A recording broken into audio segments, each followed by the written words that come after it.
Emenda parlamentar garante a continuidade dos atendimentos na maternidade do Hospital São Donato. Governo federal se prepara para a semana movimentada em Brasília. Terça-feira, dia de conferirmos as ofertas de empregos disponíveis no sul do estado. Shopping Center cria horta para funcionários. Vereador cogita a possibilidade de realização de audiência pública para debater atuais condições da rodovia Governador Jorge Lacerda. E no esporte, Tigre segue semana de treinamentos para compromisso do próximo sábado em Ribeirão Preto. As notícias de Criciúma e do sul de Santa Catarina você confere a partir de agora. No ar pela TV Primavera, Informe Região.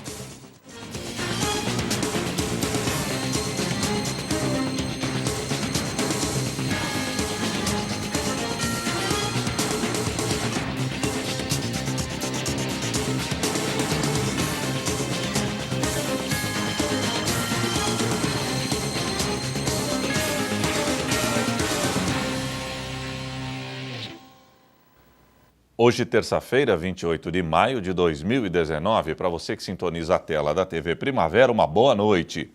A maternidade do Hospital São Donato não irá encerrar as suas atividades. Uma emenda parlamentar garantirá o atendimento às gestantes pelo menos até o final do ano. O atendimento na maternidade obstetrícia do Hospital São Donato em Içara não vai mais ser interrompido no dia 1º de junho, como havia sido anunciado pela direção na última semana. A decisão foi tomada após reunião nesta segunda-feira em Florianópolis. O deputado Rodrigo Minotto teve uma conversa ontem com o governador do estado e depois da conversa que a gente teve em Criciúma com o governador do estado, junto com todos os deputados federais, deputados estaduais, prefeitos da região, né, vereadores, né? Eu acho que a gente sensibilizou o governo do estado. E ontem, numa conversa com o Rodrigo Minotto junto ao governador, eles conversando acharam uma solução paliativa para o problema. Durante o encontro, ficou definido que o Estado vai pagar os valores de maio e junho na contratualização hoje vigente. A partir de julho, o governo começa a pagar a nova regulação, com o acréscimo da emenda de Minotto dividido mensalmente. O governador se comprometeu, no mês de junho, pagar ainda o custeio de R$150 mil do governo do estado para o Hospital São Donato, e a partir do mês de julho, o hospital tem direito a uma emenda parlamentar do deputado Rodrigo Minotto. Essa emenda será diluída em 12 parcelas de R$116 mil por mês. Ela será destinada para custeio, então, da maternidade. Paralelamente a isso, o hospital, através de uma emenda do deputado José Milton Schaefer, que foi derrubado o veto do governador do estado, governo do estado, de 180 milhões no orçamento de 2019 para os hospitais filantrópicos. O Hospital São Donato, pela produção de 2018, ele teria direito a esse valor de 180 milhões, caberia ao Hospital São Donato R$970 mil para o ano de 2019. Então, eles vão diluir isso em 12 parcelas de R$80 mil, que, somado a parcela da emenda parlamentar do deputado Rodrigo Minotto, a gente vai manter o custeio da maternidade. O problema é que esses valores das emendas parlamentares já viriam para o hospital. E se agora eles serão usados para a maternidade, eles não vão ser mais investidos em outros setores da instituição. Então, os 700 mil do deputado Rodrigo Minotto, nós iríamos destinar para fazer a 4ª sala de centro cirúrgico do Hospital São Donato e ampliar um serviço de ambulatório que a gente tem, né, compra de ar-condicionado e escrivaninhas, esses materiais aí que a gente precisa do dia a dia, esses equipamentos, né? E também o R$80 mil e parte da emenda, a gente estava pensando em complementar aquilo que faltaria para habilitar os 10 leitos da UTI do Hospital São Donato, que o Estado se propõe a pagar 260 mil e o necessário é 400 para custeio dos 10 leitos de UTI do Hospital São Donato. Então agora fica um pouco mais complicado, a gente vai voltar a conversar com o governo do estado a respeito da UTI, né? Mas esses recursos a gente estava prevendo então para outras situações. Conforme o diretor, o recurso pode garantir fôlego para a Fundação Filantrópica até que ocorra a definição de um novo contrato. Isso são fontes alternativas que o hospital tem e paliativas de pagamento e manutenção da maternidade até o final do ano. Mas isso dá uma chance para o hospital respirar e ir negociando com o governo do estado até o final do ano e colocar para esse novo governo da importância da manutenção da maternidade para toda a região sul. Mas o diretor reforça que a discussão sobre a manutenção da maternidade ainda vai passar pela diretoria do hospital. Mas foi uma solução encontrada, vai passar pela diretoria durante o mês de junho, né, do hospital. Não vai caber a mim essa decisão final, né, para a manutenção ou não da maternidade, mas a gente espera que vai tocando a maternidade até o final do ano com esses recursos, e aí a gente tem um tempo mais longo para discutir com o governo do estado. Mas a partir do mês de julho, o dinheiro que irá manter a maternidade seria os recursos já destinados ao Hospital São Donato, independente de ter a maternidade aberta ou a maternidade fechada. E para o próximo ano, o governo do estado já sinaliza por um repasse por produção, o que para o hospital, segundo o diretor, é insuficiente. Não dá para ser uma coisa imposta de cima para baixo, tem que ser uma coisa negociada, porque nós somos os prestadores de serviço, né? E o Estado é o comprador de serviço, mas tem que ter uma concordância de ambas as partes, né? Uma coisa imposta não vai funcionar. E por pagamento de produção, e se for usar a tabela do Sistema Único de Saúde, do SUS, que não é atualizada há 20 anos, é sem chance nenhuma, né, de manter qualquer tipo de serviço. E não é só o Hospital São Donato. Vai quebrar toda a rede filantrópica do Estado de Santa Catarina, com exceção dos hospitais do Estado, que são mantidos pelo Estado, que daí é um poço sem fundo.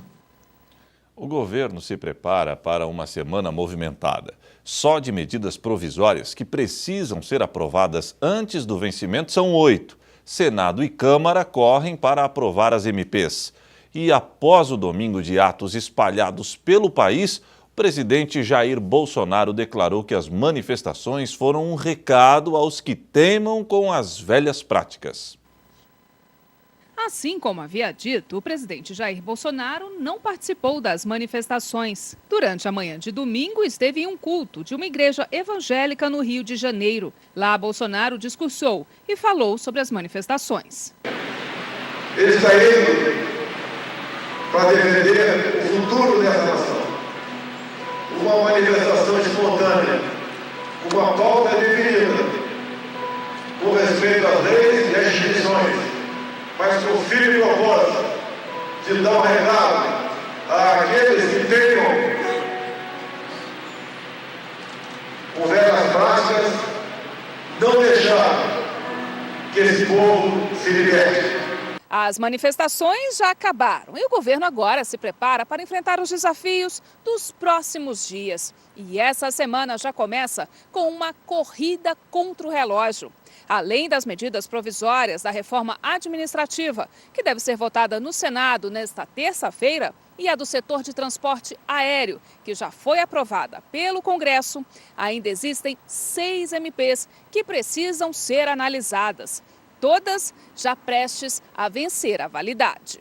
Entre as medidas provisórias que o Senado precisa aprovar para que não perca a eficácia até 3 de junho estão a prorrogação do prazo para produtores rurais aderirem ao Programa de Regularização Ambiental, a criação da Autoridade Nacional de Proteção de Dados, a ANPD, a criação do Programa de Combate a Fraudes em Benefícios Previdenciários, a alteração no marco legal do saneamento básico, ao possibilitar a privatização de empresas estaduais responsáveis pelo serviço e fixar prazo para o fim dos lixões. Desde 2011, o Congresso analisa uma proposta de emenda à Constituição que modifica o rito de tramitação das medidas provisórias. Com tantas MPs prestes a vencer sem terem chegado ao Senado, parlamentares voltaram a falar nessa PEC que está parada na Câmara. A intenção é definir prazos para votação em cada casa legislativa. Agora nós deveremos aprovar o mais urgentemente possível a proposta de regulação da tramitação de medidas provisórias, que vai estabelecer, inclusive, um prazo para a comissão, um prazo para a Câmara e um prazo para o Senado. A líder do governo no Congresso reconhece o problema. De fato, é muito complexo você pedir que se analise uma medida provisória, né, em 1 dia, 2 dias ou 3 dias. A gente sabe disso, é preciso debater, inclusive com o eleitor, com suas bases. Eu acho que a medida dessa PEC é importante, vai ser interessante. Vai dar tempo para a Câmara, vai dar tempo para o Senado. Sobre a reforma administrativa do governo Bolsonaro, que reduziu de 29 para 22 ministérios, o presidente do Senado, Davi Alcolumbre, disse que vai conversar com os líderes sobre o risco da MP perder a validade caso os senadores queiram fazer alguma alteração no texto. O líder do PSL no Congresso, senador Major Olímpio, disse que vai apresentar um pedido de destaque durante a votação para manter o Conselho de Controle de Atividades Financeiras, o COAF, sob o comando do Ministério da Justiça. O presidente já se manifestou e foi taxativo. É contra qualquer alteração. A ordem é garantir a aprovação da medida para reduzir a máquina pública. A seguir, vereador cogita a possibilidade de realização de uma audiência pública para debater as atuais condições precárias, diga-se de passagem, da rodovia Governador Jorge Lacerda.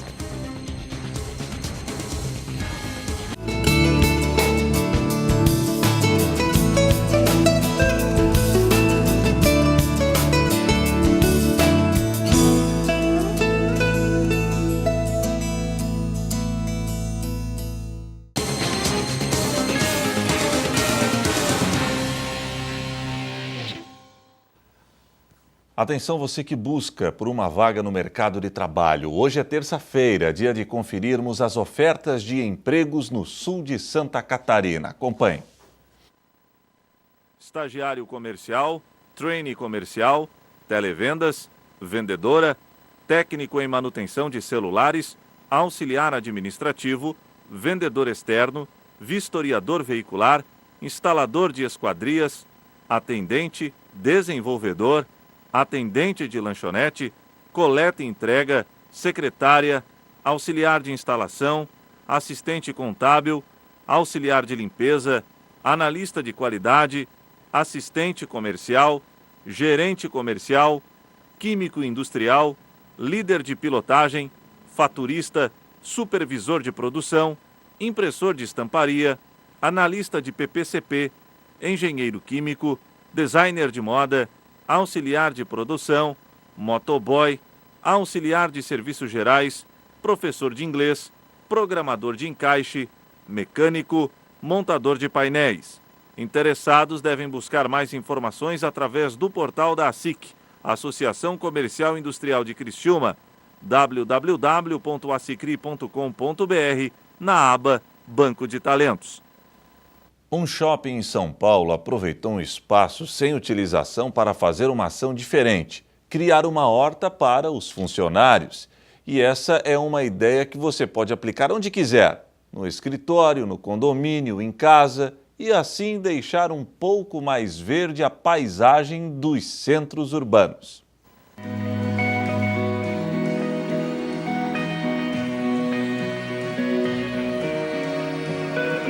Não parece, mas estamos num shopping center, mais precisamente no telhado, em plena cidade de São Paulo. Esse espaço não era usado para nada, até que surgiu a ideia de criar uma horta onde se planta de tudo um pouco. Verduras, legumes, ervas e até frutas. E sabe o que é mais impressionante? O adubo é feito com os resíduos da praça de alimentação. A ideia iniciou-se em 2012. A gente tinha um grande problema que era um lixo orgânico. A gente conseguiu fazer uma composteira. Depois da composteira feita, teve o problema do adubo, o que fazer com o adubo. A gente aproveitou uma área que era relativamente morta e reaproveitamos para fazer o telhado verde. A colheita da horta acontece a cada 45 dias e é tudo doado para os funcionários do shopping. São aproximadamente 600 colaboradores que levam produtos fresquinhos para casa e ainda economizam. São colhidos em média 3.000 pés de alface, 300 quilos de abobrinha, 5 quilos de pimenta e muitos outros produtos que garantem a feira do pessoal que trabalha no shopping. A nossa política é o próprio funcionário que tem todo o processo, todo o trabalho, então nada mais justo do que ele colher e levar para casa. A horta urbana pode ser cultivada em qualquer lugar e não precisa de muito espaço. E dá para ser muito criativo em poucos metros quadrados, até mesmo em apartamentos. Só tem um detalhe importante: esse espaço precisa receber a luz solar. O que a gente precisa pensar primeiro é essa questão do sol, se a pessoa tem o sol na sua varanda, no seu quintal, porque é o básico. Não tendo isso, a gente infelizmente não consegue, não pelo espaço, mas pelo sol, tá? Então, assim, tem que ter pelo menos 4 horas de sol para você ter uma hortaliça, uma erva, uma frutífera. Nessas hortas é possível cultivar de tudo: temperos, verduras, legumes, até mesmo árvores frutíferas e que, podadas, não ocupam tanto espaço.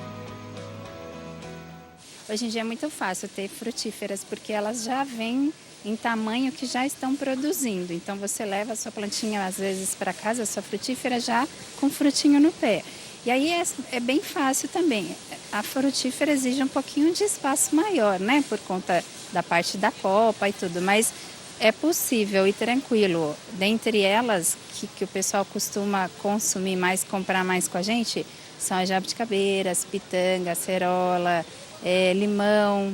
O cultivo de hortas urbanas só traz benefícios. Entre eles está a economia, já que não será mais necessário ir toda a semana à feira. Além de consumir alimentos bem mais saudáveis, nutritivos e sem uma gota de agrotóxico. Ajuda em você entender um pouquinho essa questão da natureza, esse encontro com a natureza, que é muito difícil às vezes nas grandes cidades, você passa até mais. Tem um efeito colateral que é positivo e negativo. Quando você tem plantas, às vezes vem os passarinhos também. É bonito que você vê os passarinhos, é ruim que eles comem parte da sua produção. O vereador Zairo Casagrande, presidente da Comissão de Obras da Câmara Municipal, está cogitando a possibilidade da realização de uma audiência pública para debater a atual situação da rodovia Governador Jorge Lacerda. A condição da rodovia Jorge Lacerda, com buracos que tem causado muitos transtornos a quem trafega pelo local, é um problema discutido há muitos anos. A rodovia, que é uma das principais ligações de Criciúma com a BR-101, deve ser pauta de uma audiência pública.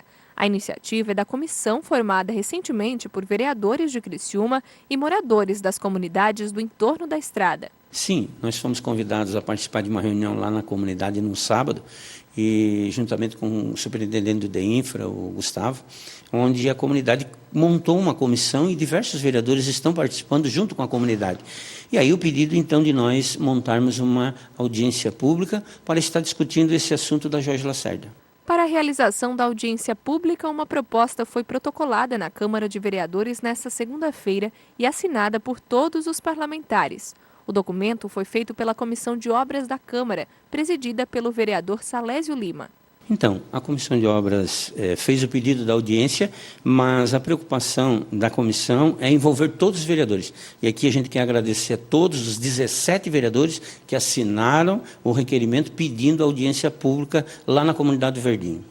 O vereador lembra que a luta pela revitalização da rodovia vem acontecendo há muitos anos e é uma preocupação regional. Há vários anos, né? A rodovia não tinha condições, que era municipal. Ela foi lutado para estadualizar, para poder receber recurso do Estado. Só que, até então, tem um projeto de 2013, não saiu do papel. Agora temos outro projeto, quando o secretário Vampiro era o secretário de Infraestrutura, ele fez um outro projeto em 2017, e até então não se tem a verba para revitalizar toda aquela rodovia. Então, a intenção dessa audiência pública é sensibilizar todas as autoridades a colocar recursos para revitalizar essa rodovia, que é uma rodovia importante, ela é a entrada da cidade pela região sul, e ali envolve várias regiões, bairros, localidades que precisam daquela rodovia e estão sendo prejudicados, né? Ali é acidente, pneus, danificação em carros, é um caos aquela rodovia, né? Ele lembra que durante esses anos, enquanto a revitalização não sai do papel, o DEINFRA tem feito uma série de operações tapa-buracos, como medida paliativa, mas que são insuficientes. Sim, o efeito tapa-buraco já não suporta mais, a rodovia está muito danificada, né? Então, o que nós estamos pedindo é a revitalização, é a colocação daquele projeto já em andamento. Tem um projeto, vamos executar com todos os moldes necessários, não tem acostamento, não tem nada naquela rodovia. Então, nós precisamos revitalizar para o bem de toda a população de Criciúma e região. Para a audiência pública, a comunidade e autoridades devem estar presentes e há a expectativa de que saiam encaminhamentos do encontro. A nossa comissão analisou, vamos convidar os deputados, vereadores, prefeitos da região, as comunidades envolvidas em torno daquela rodovia e todos aqueles que se interessarem, que utilizam da rodovia no dia 5 de julho. Então, nós estamos marcando a audiência, será votado agora à noite, na sessão de hoje, esse requerimento, com certeza, com a assinatura dos 17, será aprovado, né? E assim segue o trâmite da audiência pública. A seguir, Tigre segue semana de treinamentos para o compromisso do próximo sábado em Ribeirão Preto.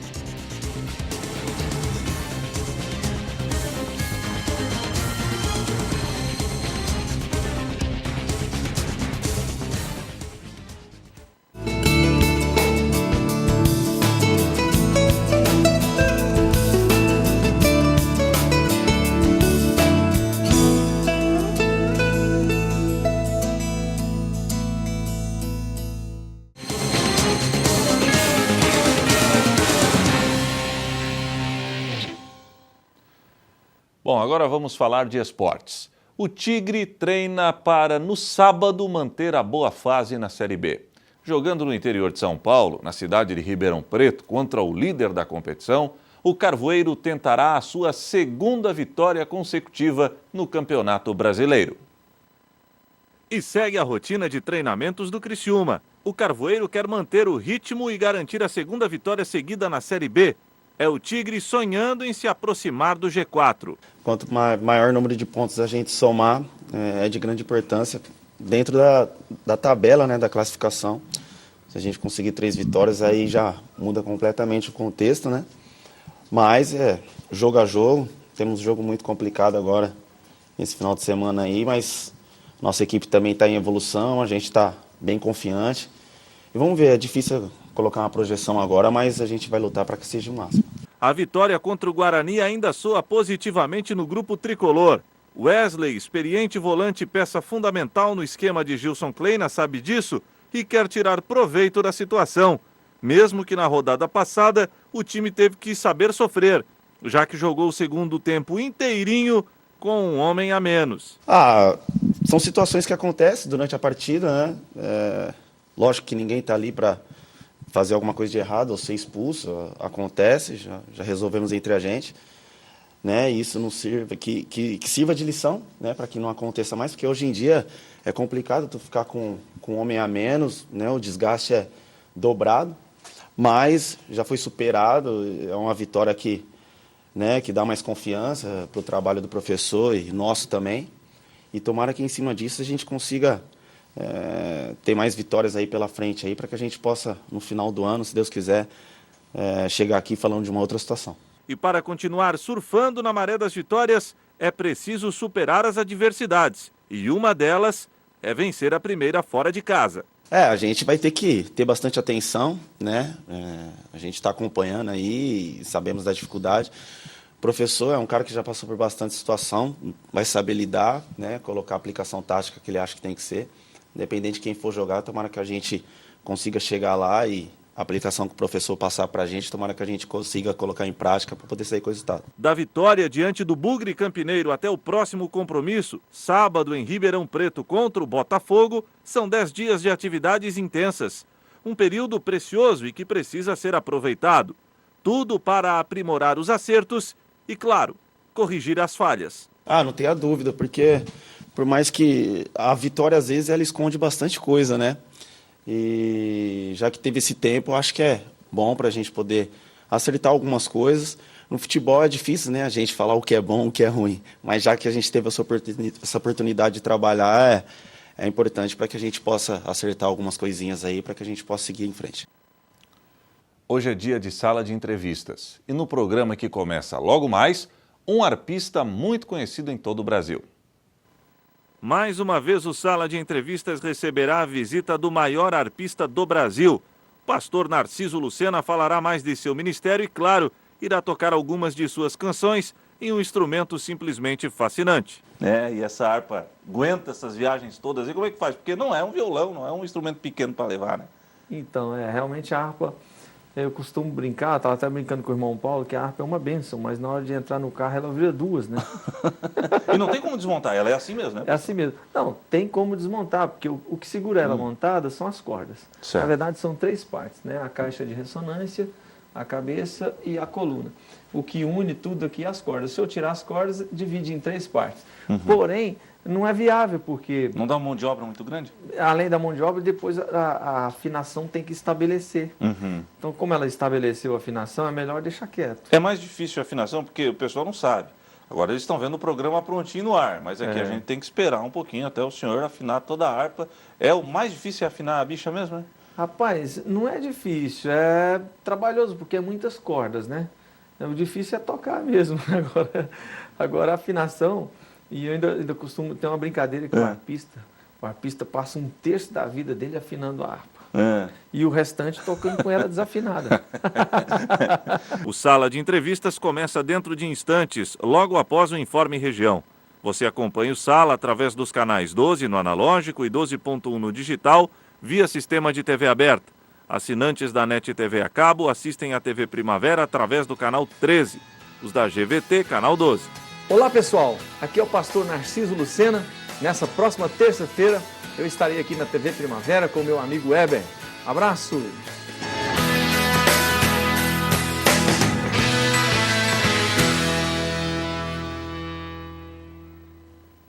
Tá imperdível esse programa, hein? Daqui a pouquinho começa o Sala de Entrevistas com o pastor Narciso, ficou muito legal. O Informe Região fica por aqui e nós voltaremos amanhã, claro, com mais notícias de toda a região sul, se Deus assim permitir. Boa noite.